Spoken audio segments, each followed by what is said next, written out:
A particle move from the point -2i cap plus 5j cap to 4j cap plus 3k cap when the force of 4i cap plus 3j cap Newton is applied.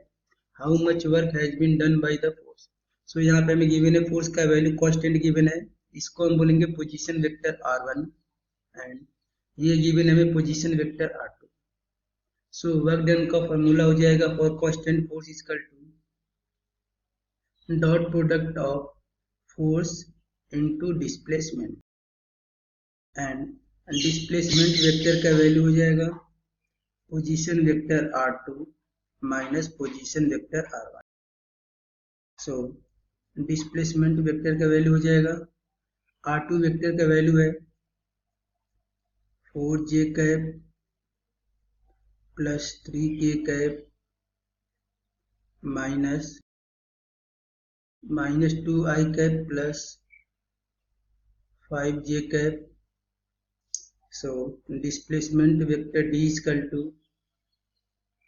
4j cap plus 3k cap. यहाँ पे bracket को open करेंगे then minus sign का अंदर multiply हो जाएगा. सो ये value हो जाएगा plus 2i cap minus 5j cap. तो displacement vector d is equal to 2i cap, ये plus 4j cap minus 5j cap. तो plus 4j cap minus 5j cap that means minus j cap plus 3k cap.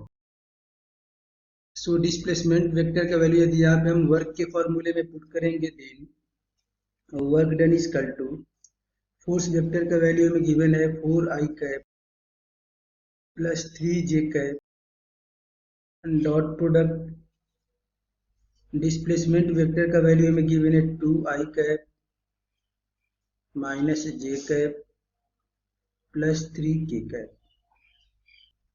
Dot product करते समय हम i cap का i cap में multiply करेंगे, j cap का j cap में and k cap का k कैप में. सो i कैप का यहाँ पे कोफिशिएंट 4 है, यहाँ पे i कैप का कोफिशिएंट 2 है, तो 4 में 2 का मल्टीप्लाई करेंगे वैल्यू हो जाएगा 8.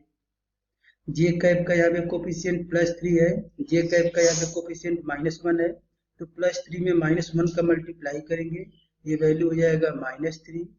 यहाँ पे के कैप कोफिशिएंट 0 है, यहाँ पर 3, तो 0 में 3 का मल्टीप्लाई करेंगे वैल्यू हो जाएगा 0.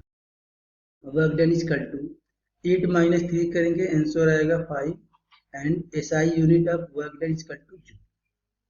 सो आंसर हो जाएगा 5 जूल एंड ये मैच करेगा ऑप्शन नंबर